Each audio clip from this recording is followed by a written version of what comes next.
Grace Quantock, and I'm a psychotherapeutic counsellor and the author of Living Well with Chronic Illness. What inspired you to get into the mental health field? It's a great question. So, I had a really difficult appointment with a psychiatrist.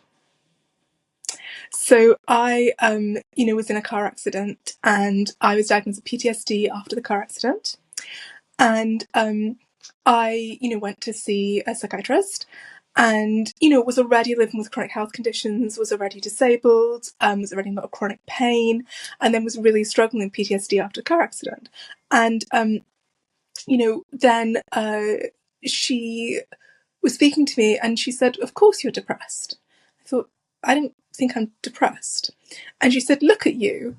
Who would want your life?" I was like, okay, this appointment really isn't going the way I thought it was going to go. This is an interesting technique to take with a patient. And she said, "Look at you. You're 28. You're in a wheelchair. You have to be pushed around all day by your partner. Who'd want to be you?"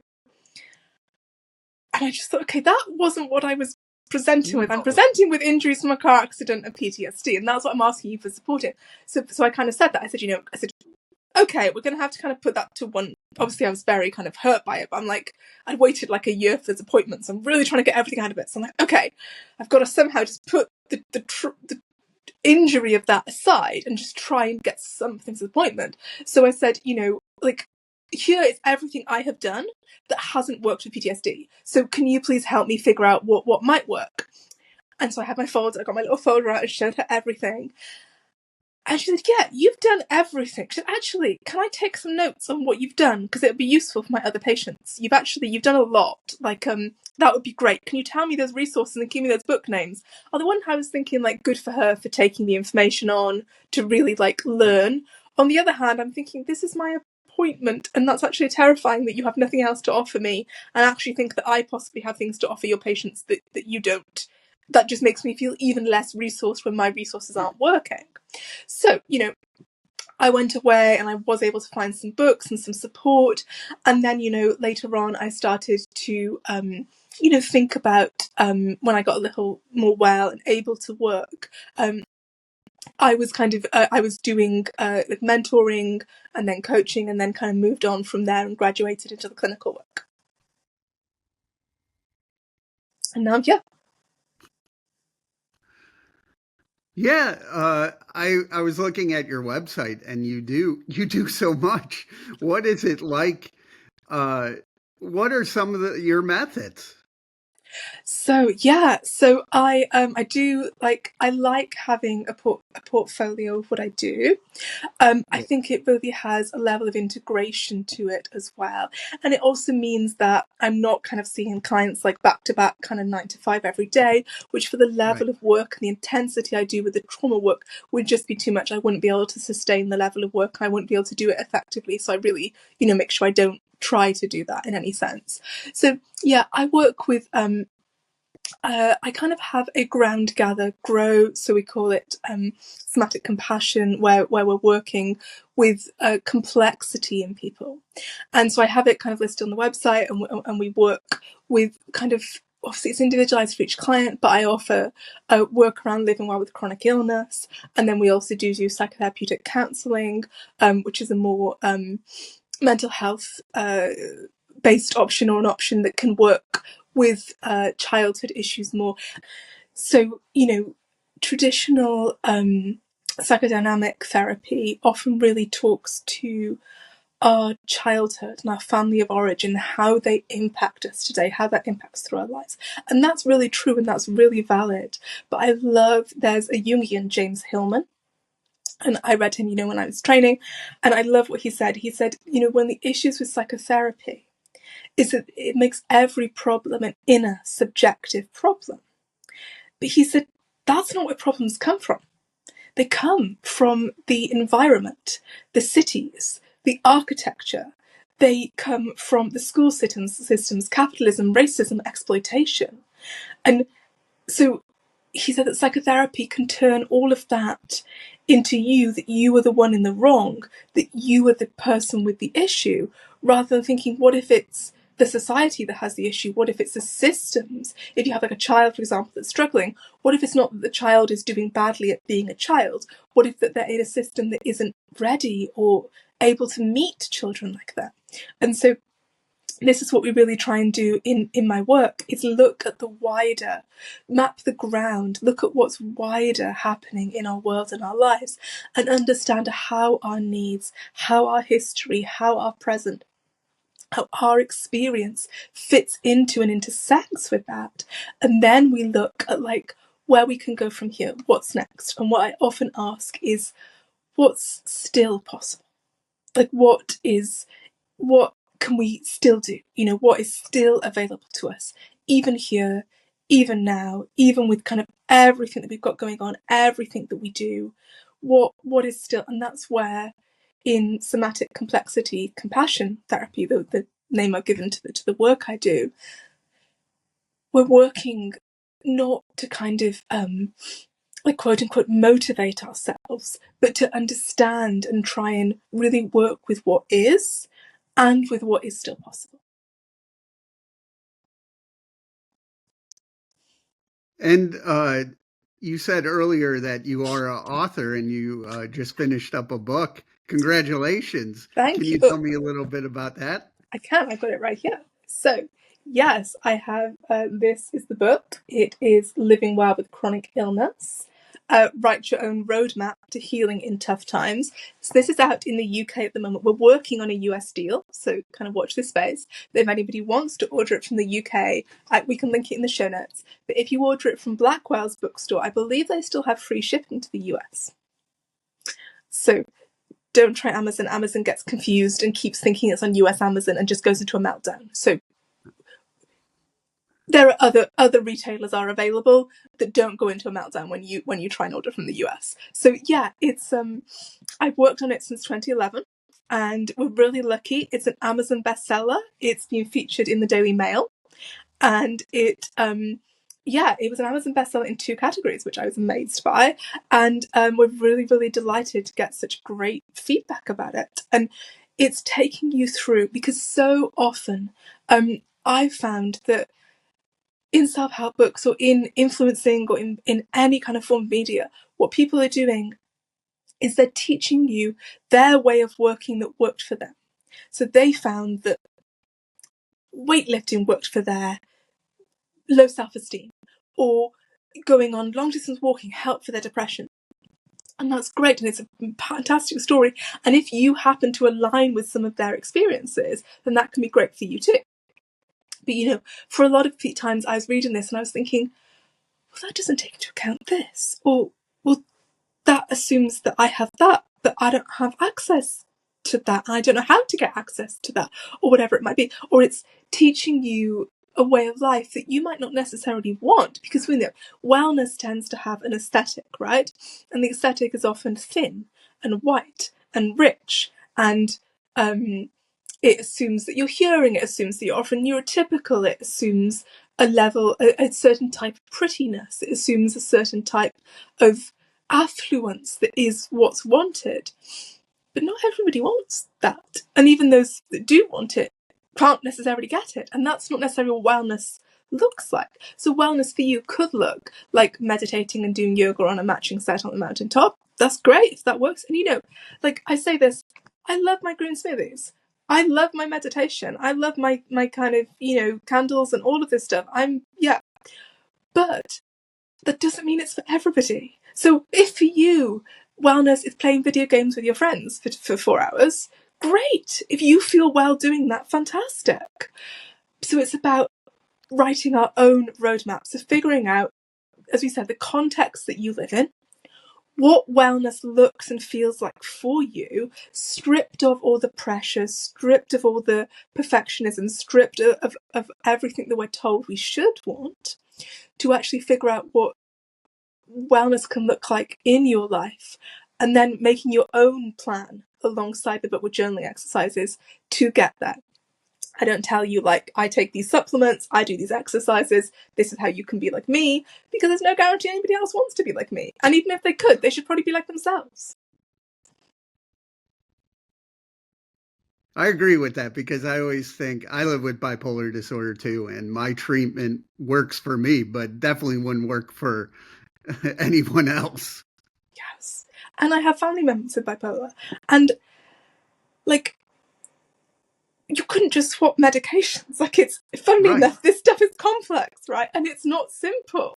And what works for one person doesn't necessarily work for another. But again, we sometimes get people who will really want to help, and people will say to me, like, I do this medication for migraines. Have you should try it. And I'm thinking, great. It will not. It will actually like send me into a allergic reaction. I'll be like, big right. problem. You really don't need to try it. Believe me, you really do. Because I've had people like, oh, go on, try it. It's great. I'm like, I will die. Like, no, you'll love it. I'm like, I really need you to understand, like, anaphylaxis exists, and I need you to not Yeah, put that anywhere nearer to me, please. I don't need encouragement. It's not that I don't believe. It's literally that you need to stop waving peanuts at me. Um, but of course, people do this across the spectrum, and you often get like, do you do yoga? Have you drunk enough water? Have you tried meditation? Have you tried mindfulness? And actually, I think a lot of this does a disservice to those practices, because yoga exists and has obviously been massively appropriated from South Asian communities and faiths. But like, yoga can be wonderful, but is used as a panacea. And we're told, oh, just do yoga. And sometimes you don't need yoga. Sometimes you need medication. Sometimes you need secure housing. Sometimes you need to not be in an abusive relationship where you're unsafe every day. Sometimes you need some cash, and you could do with just having some regular money so you know when the bills are going to be paid. And that would do a lot more for you than being told to try yoga. But of course, it's easier to tell somebody, try yoga, than it is to think of, okay, so how do we find you secure housing? How do we get you some financial resources? How do we figure out to get you to see a physician? How do we find a specialist? How do we get the medication covered? All of those are much trickier things to say and work out. So you end up with people who go, just try yoga.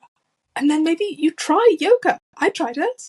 And I'd look at other people and go, but they tried yoga and they apparently could run down a beach.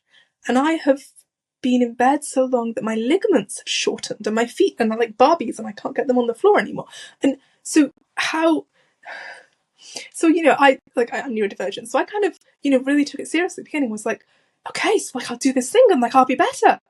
Okay.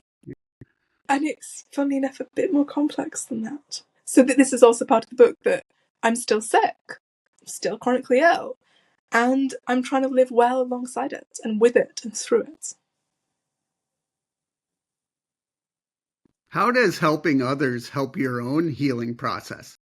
Oh, that's a really good question. I suppose I haven't linked the two before, but I suppose they must have a symbiosis on some level. So I think it really helps to be able to do something I find useful and fulfilling. So to do something that I think is making a difference in the world. It's also really good to be able to work from home now. I now work from home because I'm severely immunocompromised. I did work in person before COVID.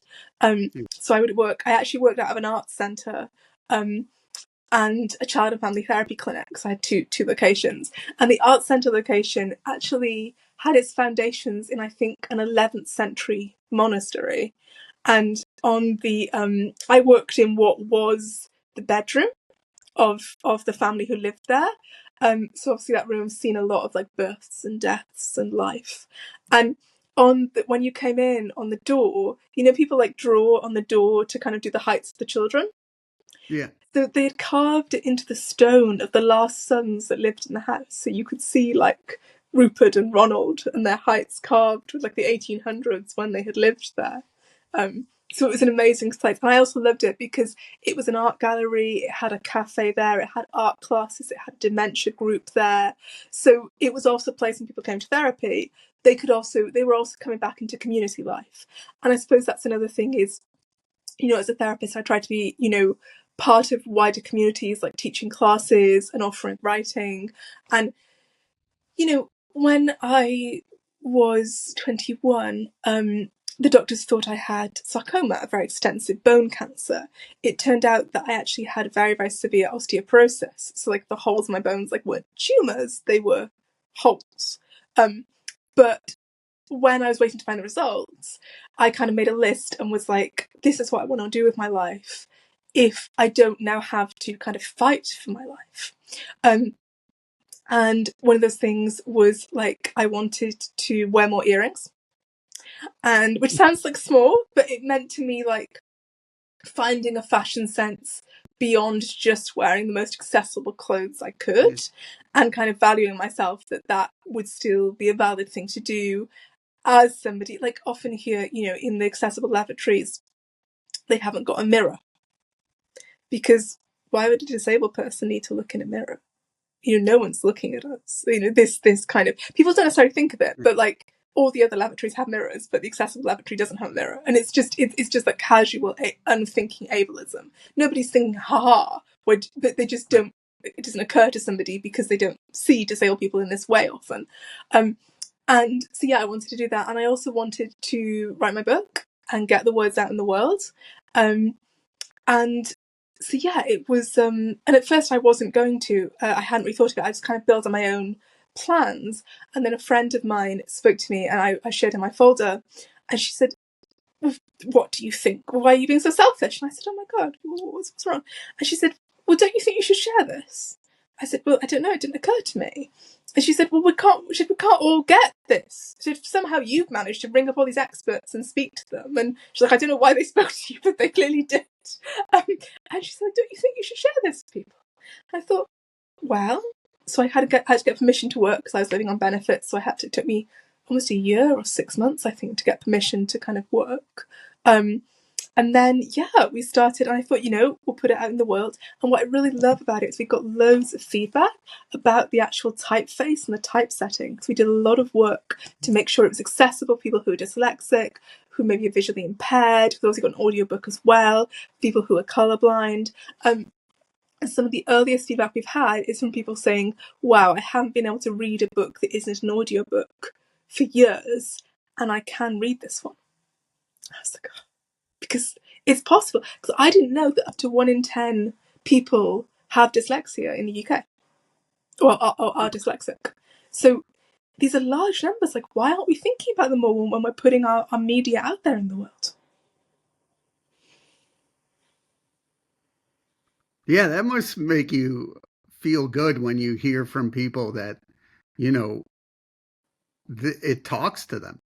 It's a real honour, but really, I think I love that it's like a contribution to a much wider conversation. So there's fantastic authors writing about disability and about chronic illness, and obviously I kind of cite and talk about and recommend their books. So this feels like a contribution to a much wider community and conversation that I'm really, really honoured to be a part of. And that's another thing I get when I'm like running workshops and teaching, is I get to be alongside disabled creators, people embedded in disability justice and LGBT rights justice, and a lot of activists and authors of colour, and people like, Alice Wong and Sins Invalid, and fantastic organisations and groups whose work I draw on or cite or personally find very supportive.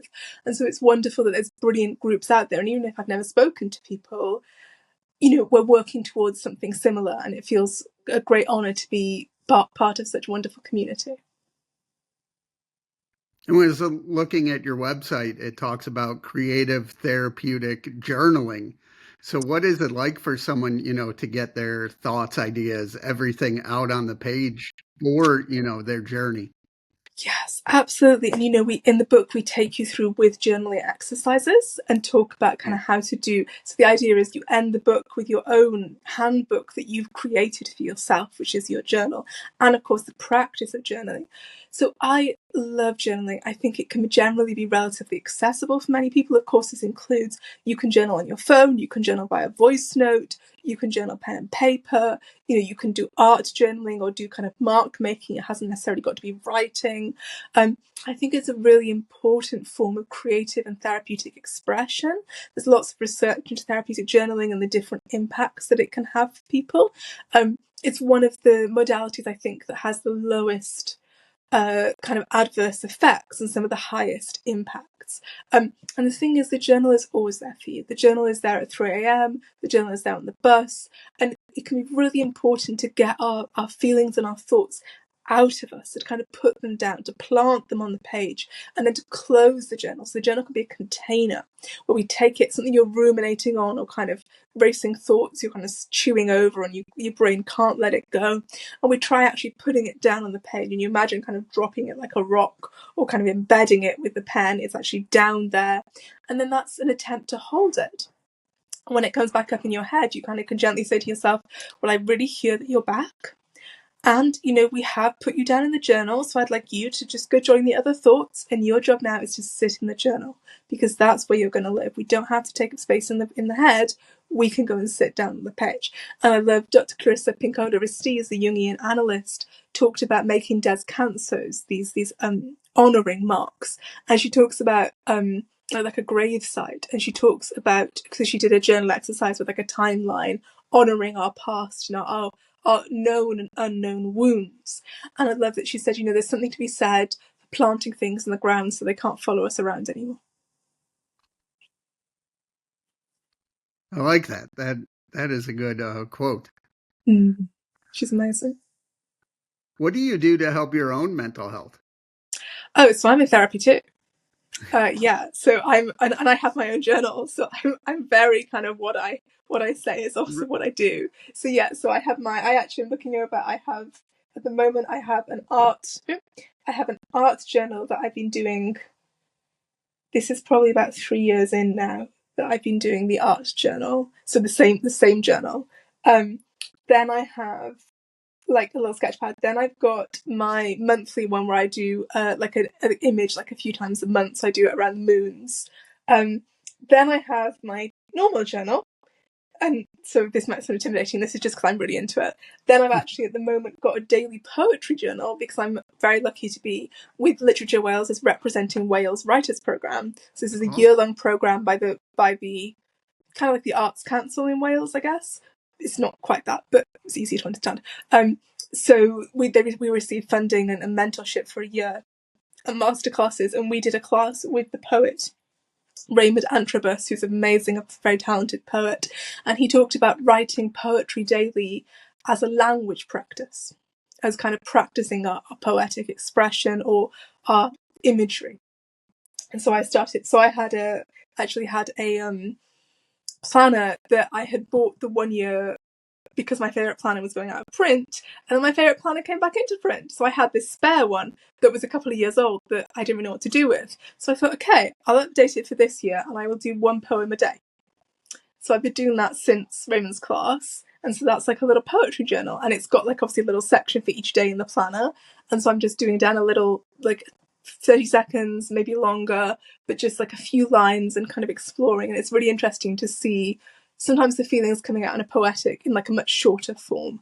But I like also, when I teach people to journal at the beginning, we will often say, people often worry, I'm going to have to reread it and it's going to be cringy or unbearable. You don't have to reread them if you don't want to. It can just be a one-way expression. And, what I started and teach people to start by doing is actually put your journal on your pillow. So when you lie down to go to sleep, you have to move your journal to go to sleep. And most of the time you say, I'm just going to write 3 things. It can be anything. It can be, I don't like this. That's fine. That's 3 things. Whatever. You can say, I think Grace is wrong and I dislike her, and I particularly dislike her hair, and I also really, really wish I had 20 cakes. That's fine. You can write that, whatever you like. But of course, when you start writing 3 things, you often generally carry on. And then and even if it's just 3 things, that's still something. But you'll often find that you will carry on and more kind of comes out. So yeah, I journal a lot. I do kind of sketching and painting and the art journaling. And of course, I have 3 dogs. So I spend time with the dogs, who we're doing a lot of kind of trick training at the moment. Not because I want to teach them tricks, as much as it's quite an accessible form of enrichment. And of course, we've had bonfire night here, and so one of my dogs has a noise phobia from an injury. So like they get the injury, and then when they hear a noise, they tense, and the injury hurts. That develops a phobia. Unfortunately, 2 vets didn't pick up the injury before the phobia had developed. But she's working with a clinical behaviourist and a physio, and she's doing great. But that also means we're doing lots of extra enrichment with her over the fireworks time. So that's quite fun as well to kind of be doing the training. She loves doing tricks. She loves training. She just wants to get it right. And you can really see her concentrating when she's practicing. Where do you want to see your mission, say, in the next 3 to 5 years? Well, do you know, it's great. Like, for a long time, what I wanted to do is bring the book out, and now I have. So I had to really recalibrate after that and think, well, that was what I wanted, and now it is here. So now what do I want to do with it? So what I'm really wanting to do is, see it go out in the world and see it do the best that it can for people. So like I'm getting told how it's being put on reading lists for universities and libraries. So I'd love to see it in more libraries. I'd love to see it in more hospitals. I'd love to see it on the reading lists of like medical faculty, social care, therapy, to see it kind of going out to the next generation of clinicians. And, I love the work I do. I love, seeing clients. I'm really excited to, keep doing that. I'm teaching a class next year on recovering from medical trauma and wellness harms. So that's something I'm really excited about. And of course, I'm working on the next book. How can people reach out to you and learn more? So yeah, you can go to my website, which is gracequantock.com.